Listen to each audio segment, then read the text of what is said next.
మీ కళ్ళద్దాలిక పక్కన పెట్టేయండి. ప్రతి కంటి సమస్యకి బెస్ట్ సొల్యూషన్ ఇస్తుంది అమెరికన్ లేజర్ ఐ హాస్పిటల్.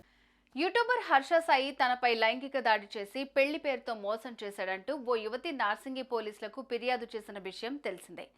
బాధితురాలి ఫిర్యాదు మేరకు అతనిపై పోలీసులు కేసు నమోదు చేసుకున్నారు. అయితే ప్రస్తుతం పరారీలో ఉన్న హర్ష సాయి కోసం పోలీసులు తీవ్రంగా గాలిస్తున్నా అతని జాడ మాత్రం దొరకటం లేదు. అతడి అరెస్ట్ ఎప్పుడైనా జరగచ్చని పోలీసులు చెప్తున్నారు. ఇకపోతే ఈ క్రమంలోనే బాధితురాలు హర్ష సాయిపై మరో ఫిర్యాదు చేసింది. దీంతో పోలీసులు అతడిపై కేసు నమోదు చేసుకున్నారు. ఇప్పటికే అనేక సార్లు ఫిర్యాదు చేసిన బాధితురాలు తాజాగా చేసిన ఫిర్యాదు ఏంటి, అసలేం జరుగుతుందో ఇప్పుడు చూద్దాం.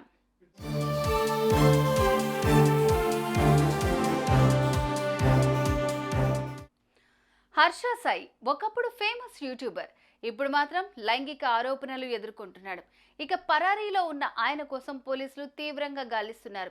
కేసు నమోదైన మరుసటి రోజు అతడు ఇన్స్టా వేదికగా స్పందించి ఇవన్నీ తప్పుడు ఆరోపణలు, డబ్బు కోసం ఇదంతా చేస్తున్నారు, మీకు నా గురించి తెలుసు, త్వరలోనే నిజం బయటకు వస్తుంది అంటూ స్టోరీ రాసుకొచ్చాడు. ఇదిలా ఉండగా తాజాగా బాధితురాలు మరోసారి నార్సింగ్ పోలీసులను ఆశ్రయించారు.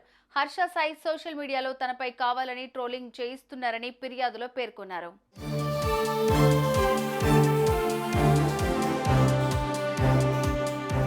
ఇక ట్రోలింగ్ చేస్తున్న వారిపై కఠిన చర్యలు తీసుకోవాలంటూనే దీనికి సంబంధించిన స్క్రీన్ షాట్లను సైతం ఆమె పోలీసులకు సమర్పించినట్లుగా కూడా తెలుస్తోంది. దీనిపై నార్సింగి పోలీసులు కేసు నమోదు చేసుకున్నారు. ఇకపోతే దాదాపు 10 రోజుల నుంచి హర్ష సాయి పరారీలోనే ఉన్నాడు.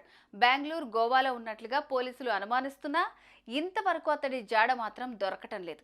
హర్ష సాయి పోలీసులకు ఎప్పుడు చిక్కుతాడు, తర్వాత ఏం జరగబోతుందనేది చూడాలి మరి.